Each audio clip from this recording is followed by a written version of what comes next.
You are listening to Ideas and Leaders podcast. I'm Elena Paweta, Executive Communication Coach and TEDx organizer. With each episode, I'll share with you communication tips and ideas from top business leaders to help you excel in your career.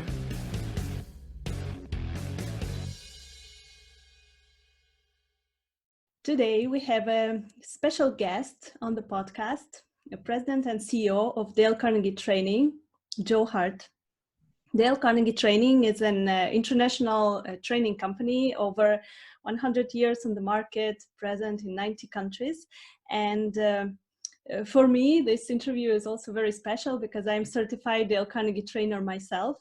And I have seen Joe in action speaking at EMEA regional conventions in Athens and in Milan. So I know that he's a very inspiring speaker and amazing leader. So hello, Joe. It is a great pleasure having you here today. Thank you, Elena. It's great to be with you. Thank you for the kind words. And it's an honor for me to talk to another Dale Carnegie trainer. So thank you for all that you're doing. Thank you. Thank you so much. So, Joe, you are now CEO of Dale Carnegie Training, but I'm sure that you went through a very interesting journey to get there. So can you tell us a little bit what was your leadership journey like, and what was the path you took to get where you are right now? Sure, I'd be happy to. I will say that I never envisioned that I'd be where I'm sitting today. Not for a moment until about 5.5 years ago. I had seen myself as a lawyer. I went from college right to law school, and I had a vision for myself to be a partner in a law firm. I joined a very prominent firm in Detroit, Michigan, where I was from. And I was doing that, and I felt like I was doing well. It happened that in 1995, so a long time ago, I took a Dale Carnegie course. I was a young lawyer, and I took that course because I'd heard so much about it. My father had talked about it, and I wanted to improve myself. So I took that course, and it changed the trajectory of my life. Part of what we do in Dale Carnegie, and part of what they did to me, was they challenged me in my vision. And I realized that I was maybe a good lawyer, but I wasn't a happy lawyer. And I decided shortly thereafter to leave the practice of law and to go into business, and then ultimately to start my own e-learning company, which I did in 2000. And it was a very difficult time and a very difficult decision. But, I think, again, the confidence that I had gained and the sense of vision from Dale Carnegie encouraged me to do that. And thankfully, we worked on that company and built that company and had some great clients, and ultimately sold that company in 2005. I became the president of a new company, the company that had bought my company, called Asset Health, which is in the United States, a wellness company. We would work with companies that were about 1,000 employees up to 80 or 100,000 employees, and we would put wellness programs in place, leveraging e-learning and education and communication. So we would do things to help their employees become healthier. And in December of 2014, I had stayed connected to Dale Carnegie. My first business, we worked very closely with Dale Carnegie. Dale Carnegie was my first client. We developed e-learning programs for Dale Carnegie in the early 2000s. And I was contacted about the prior CEO was retiring, and they asked if I would consider going into the process, and I did, and thank goodness it's been just an honor, a humbling honor, to be able to be a part of this amazing company. I mean, there's no company in the world like Dale Carnegie, and I can't imagine I would have left what I was doing for anyone but Dale Carnegie. Great. Wow. Such a journey you went through. So, Joe, what is your personal leadership style? You're a leader, you're an inspiration to many. And how would you describe your leadership style? What are your values? Well, Elena, I feel, as Dale Carnegie felt, that every single person has inherent greatness. And it's the job of every leader to bring that greatness out in the people with whom he or she works. And what that means then is really trying to help leaders become better leaders, and to create and to teach those leaders how to perpetuate that and create more leaders.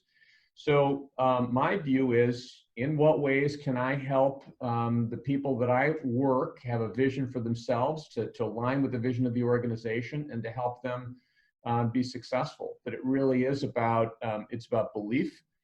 And it really is around the idea that I believe part of my life purpose is to serve. That's part of why I'm here, and that's part of what I try to do in working with other people, is to help other people achieve the greatness that they have. Great. Yeah, I love the concept of servant leadership. This is great. So you are personally, you are an inspiration, you are a leader to many, but I'm interested, who is an inspiration and a role model for you? Is there such a person you're looking up to, maybe a business leader or a speaker? Yeah, there are two people I think about, Elena, more than others. The first is my father, who passed away about 3 years ago. But my father was a real light in my life. He, at a very young age, I was maybe 13. He was always, he had the belief that life was about personal growth, and it was always trying to become a better person. And even as a child, I think about how he interacted with other people. He would take me around on Saturday morning errands, and we'd walk into a store, and he'd greet people by name, and they knew him, and he was cheerful. And I mean, I just got a lot of who I am from my dad. And but he really taught me about vision and goals, and how to really aspire for more. And so I think about my dad a lot. He's someone who always told me that he was proud of me, and I always try to do the same thing for my kids. I also try to remind the people that I work with.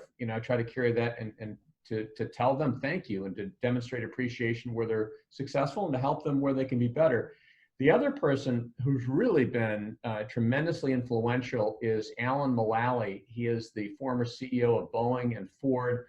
I think probably the greatest leader, certainly one of the greatest leaders of our time. And I've gotten to know him. He's been a mentor to me. He had implemented a system called the Working Together Management System at Ford and Boeing, and it really transformed those companies. And it was focused, frankly, a lot, Elena, on culture and people. So there's a process part of that system, but there's also a huge people part of that system. And Alan himself was greatly influenced by Alan Mulally, or by Dale Carnegie. So he's someone who I think about, particularly right now. He led Boeing right after 9/11, when that company lost all their contracts. He led Ford during the financial crisis, 08, 09. He helped that company turn, a $12 billion loss into a $7 billion profit. I mean, he was an amazing leader at Ford and Boeing. And so now, especially right now, as I think about leading Dale Carnegie through crisis, I think a lot about Alan Mulally and how he did that. Yes, great. I remember that you mentioned him on one of the regional meetings, and it was such a great inspiration. So this is interesting that your mentor was leading companies through the crisis, and now is in 2020 you're leading the Dale Carnegie training also through the crisis. So we are in 2020 right now, and I'm sure that this year will be in history books of the next generations for Yes. a long time. And so after 7 months of responding to coronavirus pandemic, how do you feel, how do you see how it influenced the organization and the training industry in general? So it's interesting because as a global organization, we saw a lot of what was happening with the coronavirus early, because our Chinese and Asian operations really in late January started to see that. So before the COVID really had a significant impact in Europe and the Americas and Latin America, we had a firsthand seat, so to speak, to see what that was happening. And clearly I was concerned because, first of all, from a health standpoint, just worrying about how this would affect people. And I have just great, empathy for those who have been affected and have lost people that they love from this horrible virus. And our business, the vast majority of the Dale Carnegie business in January was about courses that we had in person. So clearly, when our classrooms started to close around the world as countries went into lockdown, that created a pretty catastrophic situation potentially for our business. And at the same time, as I thought about, I mean, I don't think there's coincidences in life, and I'm grateful for the opportunity to be here. And I saw a lot, especially in crisis. That's when we're called, all of us, you, me, all of us are called to step up and to demonstrate what we believe and to lead strongly. And so the team and I made a decision at that point that we were going to take the live online solutions that we had developed for North America and expand them as quickly as possible throughout the world. That meant that we had to take our phenomenal Dale Carnegie trainers, people who could bring transformation out in a physical classroom, and to take what we had learned in North America and to certify trainers to do it all over the world. So we made that decision, and as an organization, we moved very quickly and decisively.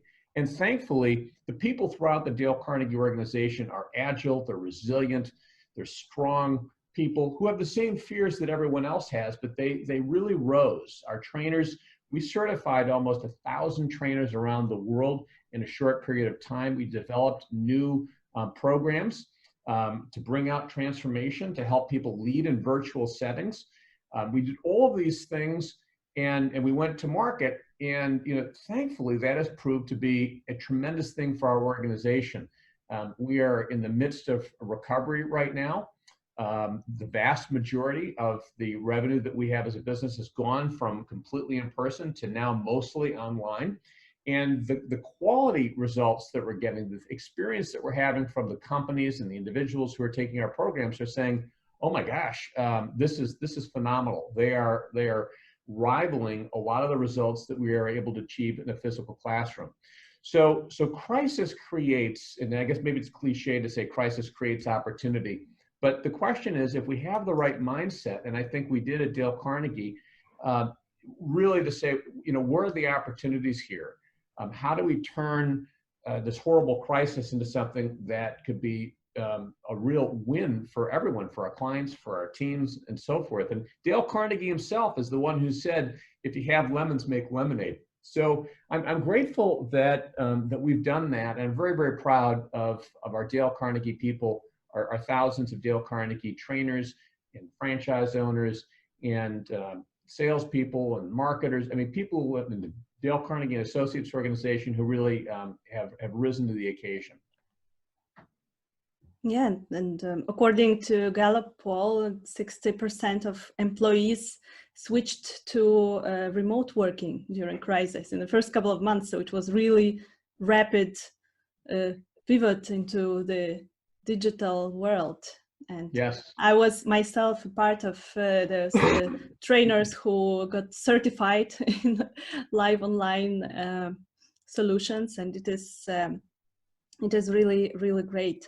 So, and how was the situation for you personally as a leader? So when you faced this rapid change, what challenges did you face personally? well, there was a lot on my shoulders, as you can imagine, and that can be create quite a bit of pressure, and I felt that pressure. And at the same time, something happened that I hadn't expected, and that's that I found within myself, thank God, a courage, if you will. And I think what happened was, I think about this day, it's September 11th, which, was a tragic day, 2001, around the world, but particularly in America. And we remember this day, and I remember this day, and I was leading a young startup at that time. I had sold everything I could to put into that business. And I remember just the fear I felt in the days following 9/11. And as a leader, I was at times paralyzed, but I was able to dig deep and to rely on a lot of what I learned in Dale Carnegie and to work with our team. And thank goodness we got through that. And then I think about the challenges of 2008 and 2009. And again, thank goodness, we got through that. And so when I found myself in the midst of the COVID situation, I said to myself, there's a great quote that just kind of resonated, which is, I'm not afraid, I was born to do this. And, I felt like, what, I've gone through really harrowing times. And again, thankfully, I've gotten through those. And I think what happens sometimes, that the opportunity for all of us as leaders, especially in crisis, is to keep things in the proper perspective. We've got to focus on our thoughts, because our thoughts can be just horribly negative, and we have to fight to keep them positive, because we know from our research that people who are positive are going to be more likely to be resilient and agile and to take action. But when we get paralyzed by fear, we can't do anything. So it was really a harrowing time. My executive team and I started to meet every single day, 7 days a week. The Dale Carnegie team that I lead locally, New York and different areas. Everyone just really stepped up. And as I mentioned too, our teams around the world. So I was inspired by so many of the people that I saw, and that fueled me further. And then I was able to give that back to them. So, we're still as a world in the midst of this pandemic. And I think all of the things that we believed months ago, we still have to believe now. We've got to focus on the positive. We've got to focus on what's going right. It's easy to focus on all the things that are going wrong. And at the same time, one of the things Dale Carnegie talked about was the importance of our thoughts, you could have two people in the exact same situation, and one is happy and one is miserable. What's the difference? It's the way the person thinks. So now, as is always, it's really important to think ahead, to think, thoughts of courage, and to face the things that aren't working honestly, and just to say, all right, as we teach in Dale Carnegie, in what ways can we? What do we do now? And again, I believe in the power and the strength of people, and people is nothing like people working together. Yes. So what advice would you give to leaders who are now in this time of crisis, in the time of remote work, managing remote teams? How can they build relationships? How can they build trust with their teams when they cannot even meet in person? Yeah, so that is a challenge, right? I mean, we're not physically together in the same place, and so it's a little harder to do that. The answer is that it starts with intention. I think a leader has to recognize exactly, Elena, what you just said, which is, okay, just because I'm working from home doesn't mean I no longer have to build relationship or trust. In fact, I have to make that a priority. I've got to think about my team. I've got to think about the people that I lead. I've got to think about the fears that they have. I've got to think about how to bring out the best in them. I've got to think about what our goals are, what we need to do to save this company or move to the next level or whatever the goal is. And that means, first of all, having the intention to do that. I have found that building relationship in a virtual setting can be very easy and effective if people are open to doing that. Part of it is the same things that we would say to someone in person. Do I ask questions? Do I listen? Do I try to see things from the other person's point of view? Do I demonstrate caring? Or am I simply about, look, we've got to do this, let's get going? Or, at the end of the day, everything that we do is about people. Everything is about people. It's about relationships. It's about connection. And so, leaders have a tough job in some ways, because they've got to balance everything else that they're doing, but they've always got to remember their people and to take care of their people. My advice would be, number one, make it a priority. Think about your people. Think about where they are and how they're feeling. Spend time. You don't have to be executing all the time. Spend time, talking to them, listening to them, letting them know that they're important, thanking them for the extra efforts that they're making, and just be the best person you can. Great. I love it that everything we do is about people. This is so true. So, Joe, I wanted also to ask you about stress and worry issues. Yeah, we have a lot of those right now in our workplaces, and we have a lot of things which are causing stress: remote work, homeschooling, and having children running around when we're working, health issues, and many other problems. So how Dale Carnegie is helping and can help professionals to cope with such big changes and such a situation now during the pandemic. Yeah, we're fortunate as Dale Carnegie people that our founder wrote a book called How to Stop Worrying and Start Living. And the 30 principles of that book are part of our Dale Carnegie course. So as a matter of practice, we're teaching people always how to stop worrying, start living, manage stress, etc. And we're people just like everybody else. So we struggle with the same things. We struggle with the need to have to remind ourselves.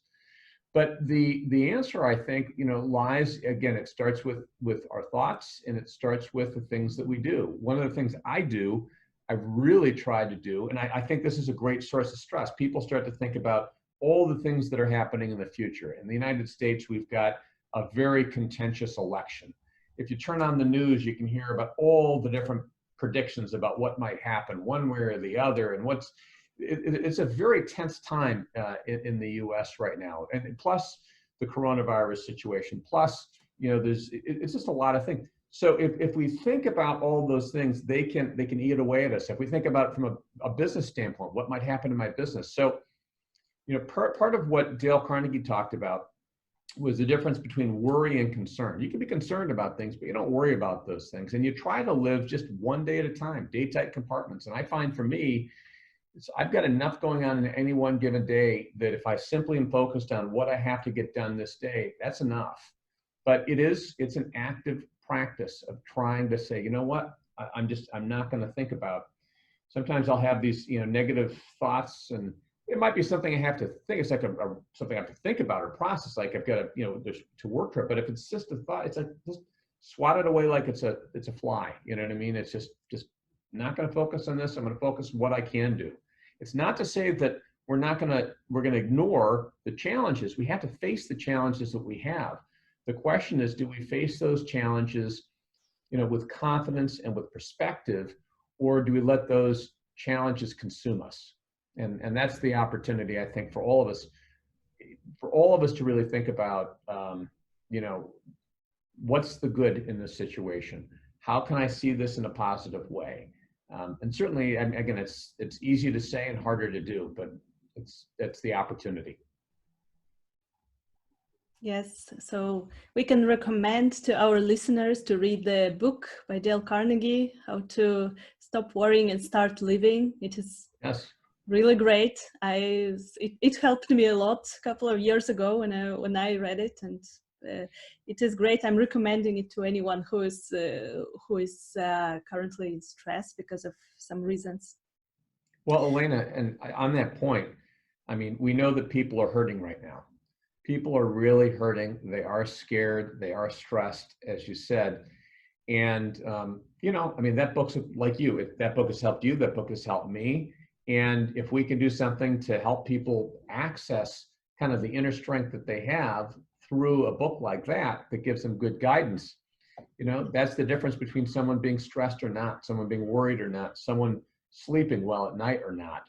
And I agree with you. Certainly, the book is great. The course is great. People may find other ways as well, but, hopefully we can all help each other get through this tough time. Yes, yes. And speaking of Dale Carnegie course and the methodology of Dale Carnegie in general, so I'm a certified Dale Carnegie trainer, and I was fortunate to visit trainings in different parts of the world. So I was training in Saudi Arabia in the beginning of this year for a couple of weeks. And then I was also lucky to visit trainings in New York in 2017 and 18 as a trainer candidate and then as a trainer. And what I noticed that, and what I love about Dale Carnegie trainings is that anywhere in the world, anywhere you go, the level of the training is the same. And even if it is in a foreign language, I also visited training in Tel Aviv, which was in Hebrew, but I understood everything what is going on, because anywhere you go in any language, you know that this is a Dale Carnegie training. So methodology of trainings is amazing. You can see that people are having breakthroughs even if you don't understand what they're speaking. And I remember that you mentioned that you went through the trainer certification yourself some time ago. It was so great to hear. So can you tell a bit more about this, why you decided to take this, go through this certification, and what did it give you? How did it impact you? The thought to become a trainer is something that had been in my back of my mind for a long time. And then, you know, I think about, it must have been in 2018, the end of 2018, going into 2019.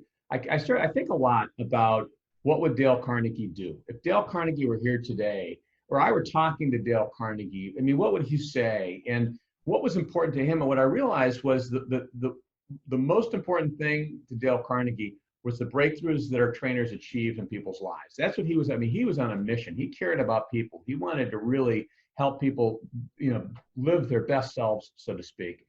And he was a trainer at heart. And so I decided that, you know, the heart and soul of our business is our trainers, our trainer methodology. And I really wanted to learn that and go through it. And I wanted to go through it like any trainer would. I wanted to make sure that I wasn't getting any special treatment and so forth. And so I contacted our vice president of training, and we talked about doing this, and we kind of did this. It's almost like undercover boss. You know, I went through, I studied for months to get ready for this training. And then I went to Texas, where they were having a training for 2 consecutive weekends. And I'll tell you, those were tough days. I mean, to become a Dale Carnegie trainer, as you know, Elena, is not easy. It's part of what makes us different as a company. In some companies, you can become a trainer in a weekend, you know, or it's you know, it's just, but for us, the methodology of being able to coach people in the moment and give them good feedback and bring out their best is something that's 100+ years in the making. And so I was nervous going through that. It was a horribly hard experience. I mean, I was way out of my comfort zone, but thankfully I passed. And in January of this year, I taught my first Dale Carnegie course in New York City in January. It was a 3-day program, once a week over 3 weeks. And boy, I'll tell you, I had to really practice hard all my stress and worry techniques going into those classes. I was scared to death. But thankfully, again, it went great. And part of the reason it went great is because, you know, the content is great, the methodology is great, you know, and you know, I was prepared, but it was powerful just to see the experience that those people had, and humbling. And you know, you asked what I got out of this. It's funny because I think, you know, no matter what in life, when you give, you always get more back. I don't know why. That seems to be a universal law. Even if you're not trying to get something back, if you just want to give something, you still get it. And I mean, to see what people went through, to see how people changed, for myself to be able to step up and to have to really just focus and be in the moment and put everything out of my mind except the person who was standing in front of me, that was powerful. And frankly, it's helped me, I think, be a better person, a better leader, a better father. So, you know, I can't wait to get back in the classroom again. I'd like to do that, or maybe I'll learn to do it online as well. So. Great. Did this certification help change your perspective on the company? Well, it reinforced what I believed, which is just how important that training and how important our training process is. And it gave me some ideas, and I've talked to our vice president of training about some things that we might be able to build on. I think what it did, Elena, was to give me just even a greater appreciation for what it is that we do. To actually, it's one thing I've taken many Dale Carnegie courses. I've been in many Dale Carnegie classrooms. But to be in front of the room as the trainer and to be able to help achieve the breakthroughs that come through our programs, that was powerful. And it reinforced to me that Dale Carnegie is a special company. I mean, it really is a special company. What we're doing, very purpose-driven in terms of the individuals and the teams and the companies and the organizations, the communities that we work with. I've not seen anything else like it in the planet. Yes, absolutely. This is so rewarding, seeing the people having breakthroughs and in the end, seeing the results. This is amazing. So how do you feel, what is the biggest strength of Dale Carnegie right now? I would say it's the resilience of our people. You know, I think about how our people might have responded to this crisis, because people are people. People can, you know, become paralyzed. They can become fearful, and all of us do. I mean, all of us go through different emotions. The question, though, is what do we do after we have those emotions? And so, from my standpoint, the thing that inspires me the most and gives me the most confidence is people in our organization who live our principles and are just truly resilient. They're purpose-driven. They're moving forward, even in the face of great difficulty sometimes. That's really what gives me the most confidence in our organization. Great. So what goals do you have for the next year for Dale Carnegie? What is your vision for the next year? Yeah, my vision is, let me back up. I think part of what this pandemic has done is that it's accelerated our digital transformation, first of all, as a world, but particularly as a business.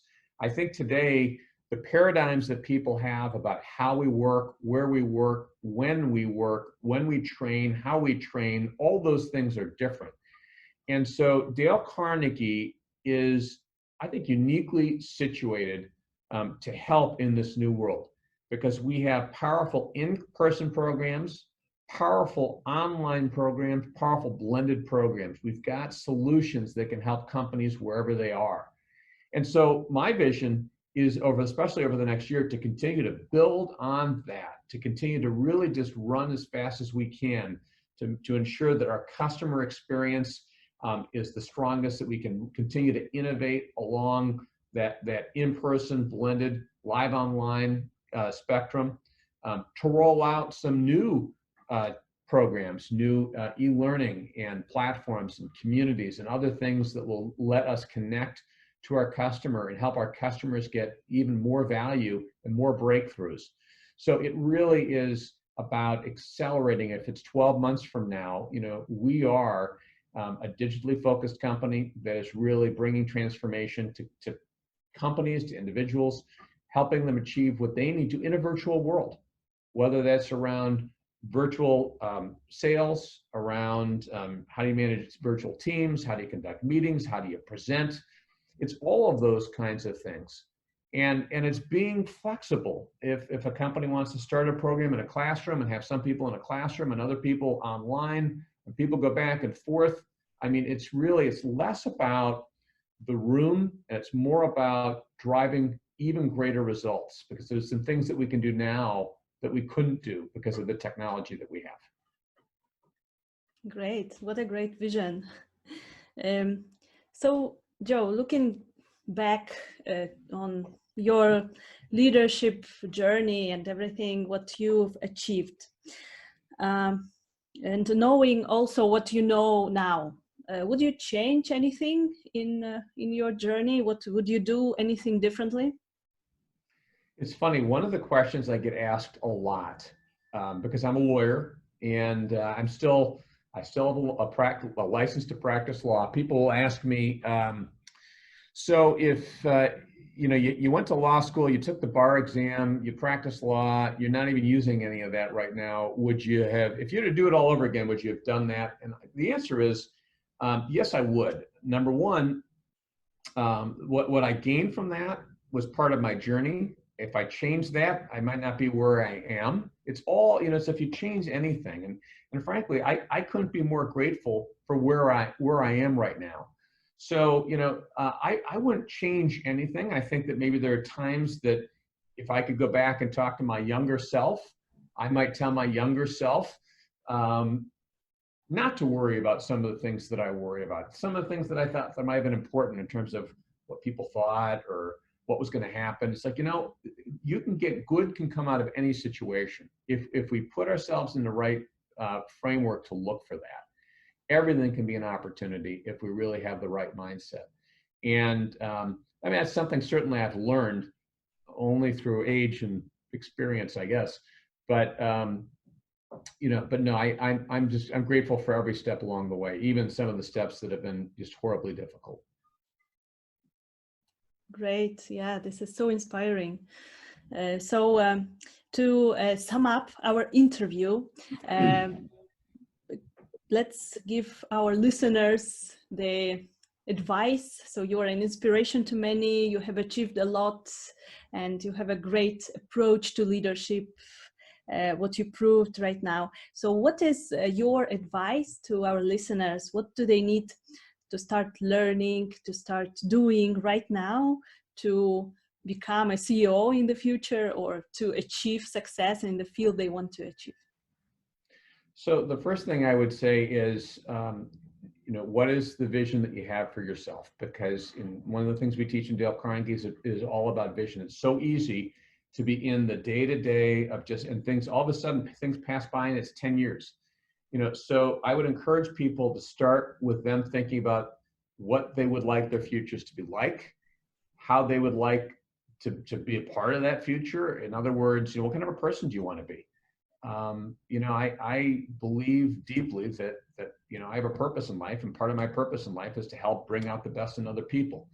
So I would ask, so Elena, what is your purpose? What is your vision? What are those things that are important to you? And once you have a sense of that, go after those things and just don't give up on them. And this concept of believe in yourself is something that I know can sound a little bit cliche, but I do believe Dale Carnegie, the essence of our company, the essence of Dale Carnegie the man, was a belief, a conviction that every single person has inherent greatness. There's a quote. Dale Carnegie had a scrapbook, and he had quotes from people that really connected with him. And there was a quote in his book that is from Ralph Waldo Emerson, which says, "Every person I meet is my superior." That one, yes, that one. I have it. Or this one. I've got a different version. Every person I meet is my superior in some way. In that I learn from him or her. So what can I learn from other people? Commit to learning. Commit to, but every person's got inner greatness. And we've got to remind ourselves of that greatness. We can't let the things around us consume us so much that we lose sight of who we are and what we can be, and really what we can do to create positive impact in the world. And so that's what I would say. Start with vision, think about your purpose, commit to that purpose, and just don't doubt. Keep moving forward and seek to learn. Great. Thank you so much. This is so inspirational. Thank you, Joe. Thank you. So our guest was Joe Hart, President and CEO of Dale Carnegie Training. It was a great pleasure talking to you, Joe. Thank you so much. You too, Elena. Great to see you again. And I wish you the best and your listeners as well. Thank you. Thank you. Thank you for listening to Ideas and Leaders podcast. Did you enjoy this episode? Let me know that you listened by tagging me in your LinkedIn profile and using a hashtag Ideas and Leaders. See you in the next episode.